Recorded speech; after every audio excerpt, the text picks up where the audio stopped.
Around midday, with the sun high in the sky and the first beads of sweat appearing on your forehead, you see something move next to the road, a few hundred meters ahead. Some crows are pecking at something in the long grass.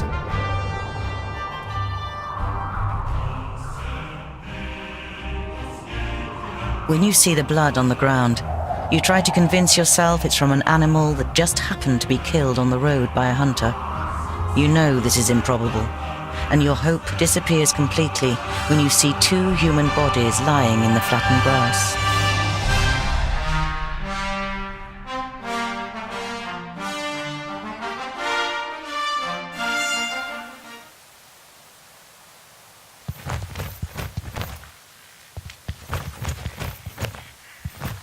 You don't see any signs of a struggle in the area where the corpses are lying.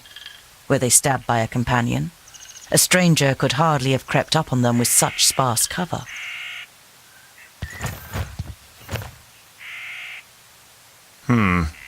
Nothing. Nothing again. You halt. There is something. A rucksack? Did someone hide it in the bushes, or was it thrown in there? You open the rucksack and recognize that someone has already rummaged through it. As well as some implements and writing utensils, you find a pouch full of gold and a talisman. The gold is proof that this is not a case of robbery.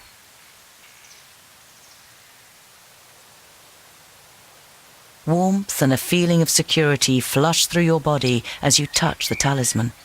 You feel safer just holding it in your hand. I'm taking you with me.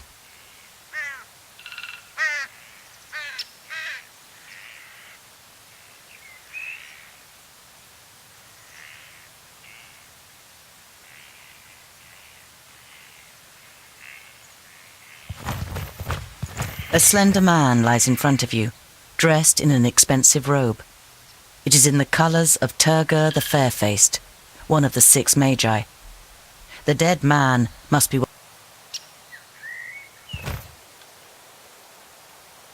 Ivrakus. There are some narrow stab wounds in the man's chest. The cuts are too big to have been made by arrows, but too small for sword wounds.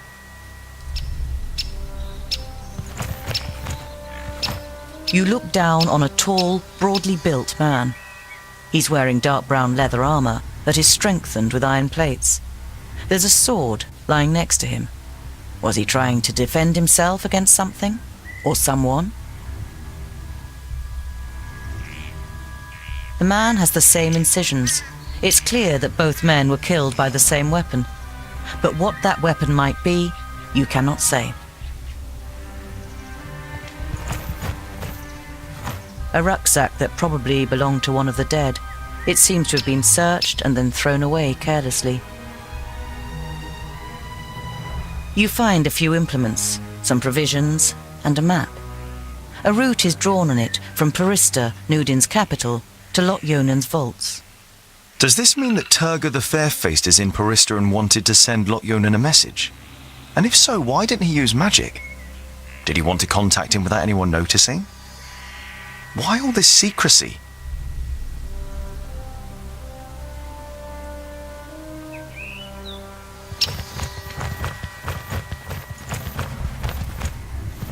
You scour the area once more and ask yourself what to do next.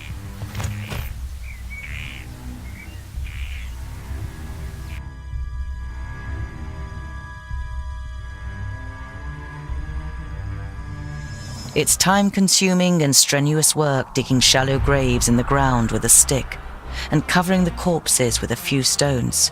You continue on your way so as to put a few more miles between you and your grisly find before night falls.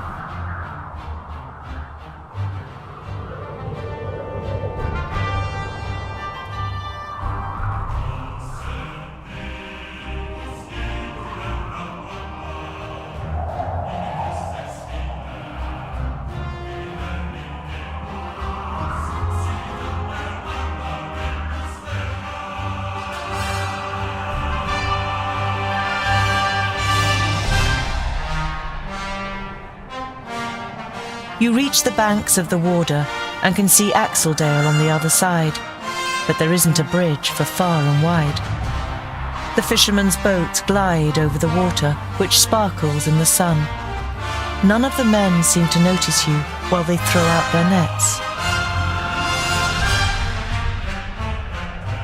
You call to the nearest fisherman. He looks across at you briefly before turning away and getting back to his work. You're going to have to find another way of crossing the river. You leave the peaceful banks of the river behind you and continue on your way.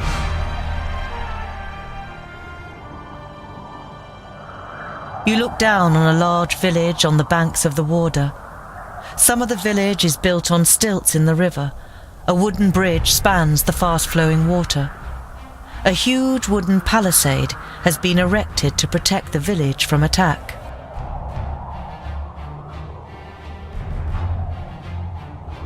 The guards on the palisade are watching you. Their armor looks well cared for and well made. The smith who made them knew what he was doing. You conclude that the men depend on the protection the armor offers and aren't just wearing them to look good. They're certainly not villagers.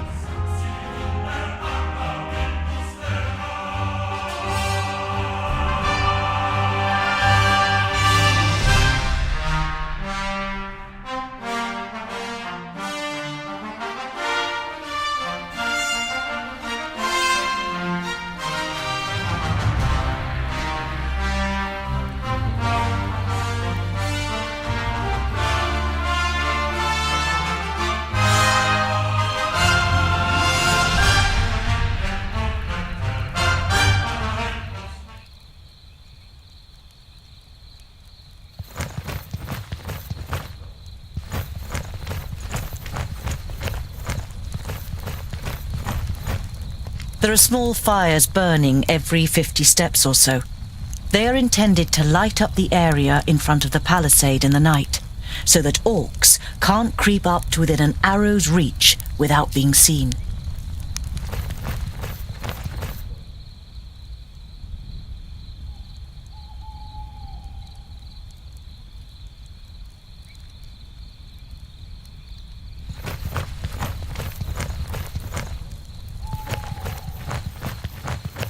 Orc skulls? You're not sure it's wise to taunt the beasts with the severed heads of their...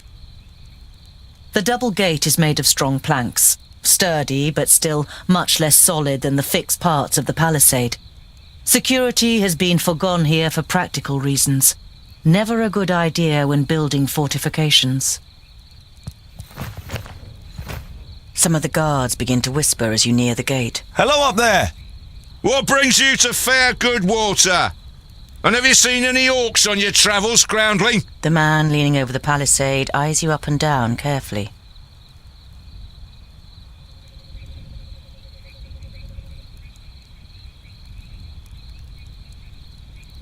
I'm a dwarf, I'll have you know, just like you are humans and not overgroundlings. So will you let me in now? I regret to inform you that we cannot allow you to enter. The gates stay closed once night has fallen. There is certainly no regret showing in the man's face.